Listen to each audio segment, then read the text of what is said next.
Hi welcome to job updates in Telugu.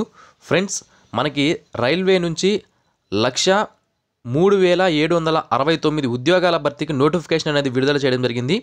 కేవలం 10th class qualification ఉంటే చాలు మీరు ఈ అన్ని పోస్టులకు 1,00,000 పోస్టులకు పోటీ అనేది పడవచ్చు. చాలా ఈజీగా ఈసారి జాబ్ అనేది సాధించవచ్చు. ఎందుకంటే ఆల్రెడీ ఈ సేమ్ గ్రూప్ డి పోస్టులకి నోటిఫికేషన్ ఇప్పుడు విడుదలైంది. సేమ్ ఈ పోస్టులకే ఆల్రెడీ 62,000 పోస్టులకి నోటిఫికేషన్ విడుదల చేశారు. సో అక్కడ సెలెక్ట్ అయిన వాళ్ళు మళ్ళీ ఇక్కడ దీనికి అప్లై చేసే అవకాశం అయితే ఉండదు. ఈసారి కట్ ఆఫ్స్ కూడా చాలా తక్కువ ఉంటాయి పోయినసారితో పోలిస్తే. ఎందుకంటే పోస్టులు ఎక్కువ ఉన్నాయి, అలాగే ఇంతకు ముందు కూడా గ్రూప్ డి పోస్టులు రావడం అనేది జరిగింది. సో ఫ్రెండ్స్, ఈ నోటిఫికేషన్ సంబంధించిన పూర్తి వివరాలు ఈ వీడియోలో తీసుకుందాము. ఇంతవరకు ఎవరైనా మన ఛానల్కి సబ్స్క్రైబ్ చేసుకోకుండా ఉంటే ఇక్కడ రెడ్ కలర్లో కనిపించే సబ్స్క్రైబ్ బటన్ పైన క్లిక్ చేసి సబ్స్క్రైబ్ చేసుకోండి. పక్కన బెల్ ఐకాన్ వస్తుంది, దాన్ని తప్పనిసరిగా ట్యాప్ చేయండి. సో ఈ ఎంప్లాయ్మెంట్ నోటీసెస్ కానీ రైల్వే జాబ్స్ కానీ ఏ జాబ్ నోటిఫికేషన్ వచ్చినా నేను తప్పనిసరిగా మన ఛానల్లో అప్లోడ్ అనేది చేయడం జరుగుతుంది.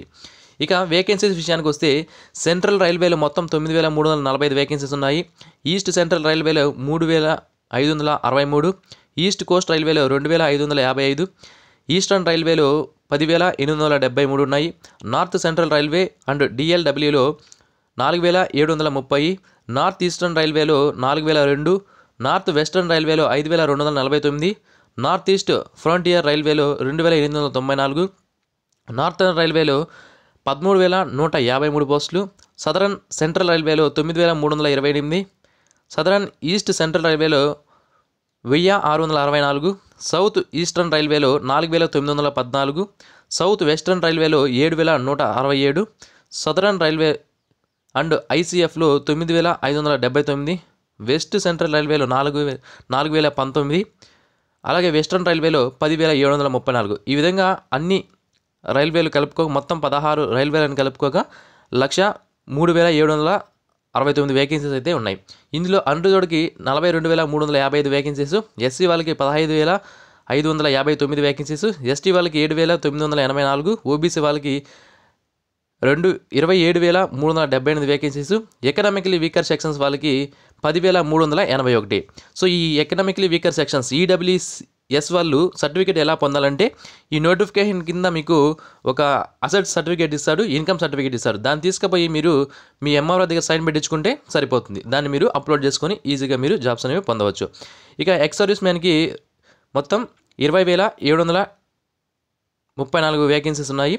అలాగే సీసీఏఏ వాళ్ళకి 20,734 వేకెన్సీస్, పర్సన్ విత్ డిజేబుల్డ్ వాళ్ళకి 4,326, బ్యాక్ పీడబ్ల్యూడీ క్యాండిడేట్స్కి 112 వేకెన్సీస్ అనేది ఉండడం జరిగింది.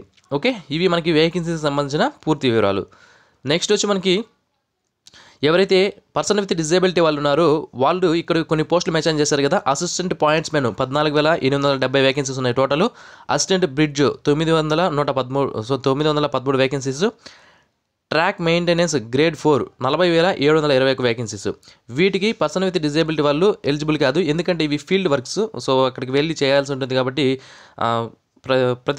ప్రతిరోజు కూడా నడవాల్సి ఉంటుంది, ఇలాంటివి ఉంటాయి కాబట్టి వాళ్ళకి ఈ పోస్టులకి ఎలిజిబిలిటీ ఉండదు. మిగిలిన అన్ని పోస్టులకి కూడా అప్లై చేసుకునే అవకాశం అయితే ఉంటుంది.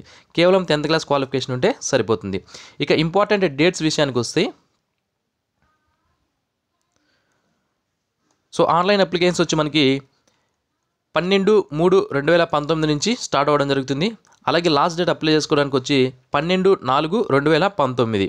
అలాగే మీరు పేమెంట్స్ చేసుకోవడానికి ఆన్లైన్లో నెట్ బ్యాంకింగ్ ద్వారా కానీ క్రెడిట్ కార్డ్ డెబిట్ కార్డ్ ద్వారా కానీ మీరు పేమెంట్ చేసుకోవాలంటే 23/4/2019 వరకు పేమెంట్ అనేది చేసుకోవచ్చు. ఒకవేళ ఎస్బీఐ చలాన్ ద్వారా పే చేయాలనుకుంటే మీకు లాస్ట్ డేట్ వచ్చి 18/4/2019. ఒకవేళ పోస్ట్ ఆఫీస్ చలాన్ ద్వారా చేయాలనుకుంటే కూడా లాస్ట్ డేట్ 18/4/2019. ఫైనల్ సబ్మిషన్, మీ అప్లికేషన్ ఫైనల్గా సబ్మిట్ చేయడానికి లాస్ట్ డేట్ వచ్చి 26/4/2019. కానీ ఆన్లైన్ రిజిస్ట్రేషన్స్ మాత్రం 12/4/2019 క్లోజ్ అయిపోతాయి. ఇది మీరు గుర్తుపెట్టుకోవాలి. పేమెంట్ చేసుకోవడానికి మాత్రమే లాస్ట్ డేట్ వచ్చి 18/4/2019. ఓకే, రిజిస్ట్రేషన్స్ మాత్రం 12/4/2019తో కంప్లీట్ అయిపోతాయి. ఆలోపే మీరు చేసుకోవాల్సి ఉంటుంది. Okay, computer based examination. So examination అనేది ఉంటుంది. ఈ ఎగ్జామినేషన్ ఎప్పుడు ఉంటుంది అంటే సెప్టెంబర్ లేదా అక్టోబర్ 2019 ఉండే అవకాశం ఉంది అని మనకి మెన్షన్ చేశారు. ఎగ్జాక్ట్ డేట్స్ వచ్చినప్పుడు నేను తప్పనిసరిగా మీకు తెలియజేస్తాను. అప్పుడు మిస్ అవ్వకుండా ఛానల్కి ఇప్పుడే సబ్స్క్రైబ్ అనేది చేసుకోండి. ఇక ఏజ్ విషయానికి వస్తే చూడండి ఫ్రెండ్స్, సో 18 నుంచి 33 సంవత్సరాల మధ్యలో ఉండి 10th క్లాస్ పాస్ అయిన క్యాండిడేట్స్ ఎవరైనా సరే దీనికి అప్లై అనేది చేసుకోవచ్చు. అన్రిజర్వ్డ్ వాళ్ళకి 2/7/1986 తర్వాత పుట్టిండాలి. ఓబీసీ నాన్ క్రీమీ లేయర్ వాళ్ళు 2/7/1983 తర్వాత పుట్టిండాలి. ఎస్సీ ఎస్టీ వాళ్ళు 2/7/1981 తర్వాత పుట్టిండాలి. ఓకే, సో ఇది మీరు గుర్తుపెట్టుకోవాలి. ఇక ఏజ్ రిలాక్సేషన్ విషయానికి వస్తే ఎవరైతే ఓబీసీ క్యాండిడేట్స్ ఉన్నారో నాన్ క్రీమీ లేయర్ వాళ్ళకి మాత్రమే, ఓబీసీ నాన్ క్రీమీ లేయర్ వాళ్ళకి 3 years అప్పర్ ఏజ్ రిలాక్సేషన్ అనేది ఉంటుంది. ఎస్సీ ఎస్టీ వాళ్ళకి 5 years అప్పర్ ఏజ్ రిలాక్సేషన్ అనేది ఉంటుంది.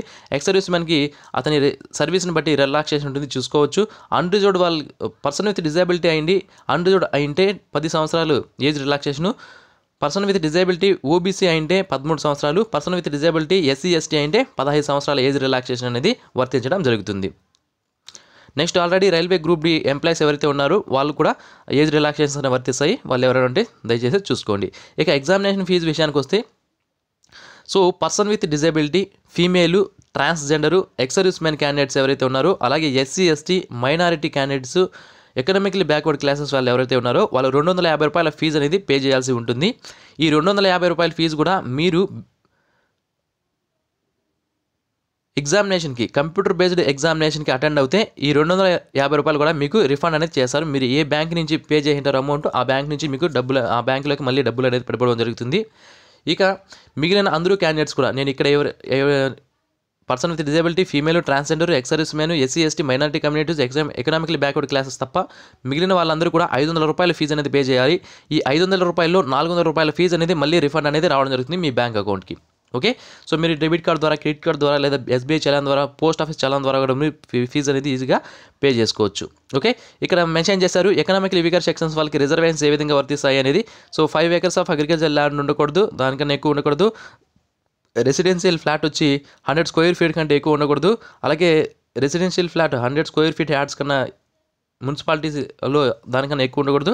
అలాగే పల్లెల్లో విషయానికి వస్తే 200 square feet కన్నా ఎక్కువ ఉండకూడదు. ఈ విధంగా మనకి మెన్షన్ చేశారు. ఈ గైడ్లైన్స్ చూసుకొని మీ అమ్మావరావు దగ్గర మీరు సైన్ అప్ చేసుకోవచ్చు. అనెక్సరీ 3లో మనకి ఈ ఎకనామికలీ వీకర్ సెక్షన్ సర్టిఫికేట్ అనేది ఇవ్వడం జరిగింది, దాన్ని మీరు డౌన్లోడ్ అనేది చేసుకోండి. ఓకే,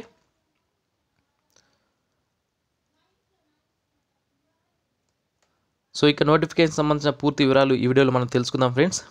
సో ఇంపార్టెంట్ పాయింట్స్ నేను మీకు తెలియజేస్తాను.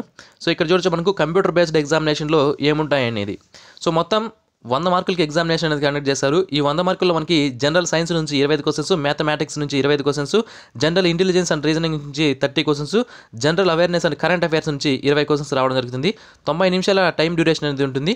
ఈ 90 నిమిషాల్లో 100 మార్క్స్కి ఎగ్జామినేషన్ అనేది మీరు రాయవలసి ఉంటుంది. ఓకే, సో నెక్స్ట్ ఎవరైతే స్క్రైబ్స్ ఉంటారో వాళ్ళు 120 minutes వరకు, వాళ్ళకి పర్సన్ విత్ డిజేబిలిటీ వాళ్ళకి స్క్రైబ్స్ ఉంటారు కదా, వాళ్ళకి 120 minutes వరకు టైం అనేది ఉంటుంది, వాళ్ళకి రాసుకోవచ్చు. ఓకే, 1/3 నెగిటివ్ మార్క్స్ అనేది ఉంటాయి, ఇది మీరు చాలా గుర్తుపెట్టుకోవాలి.